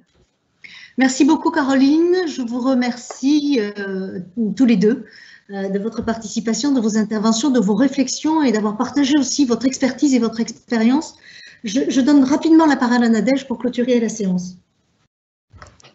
Écoutez, je crois qu'on est sur un timing absolument parfait, donc je ne serai pas plus longue, simplement me joindre évidemment aux remerciements et pour vous remercier tous les trois de la richesse de cette présentation et d'avoir pris soin d'apporter encore des éléments complémentaires au gré des questions qui vous étaient posées.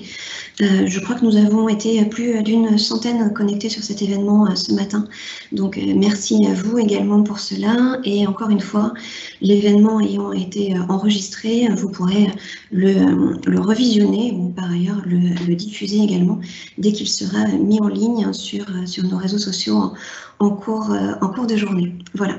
Donc, écoutez, je vous donne rendez-vous pour une prochaine occasion de webinaire aussi riche que celui de ce matin. Merci encore beaucoup à tous les trois.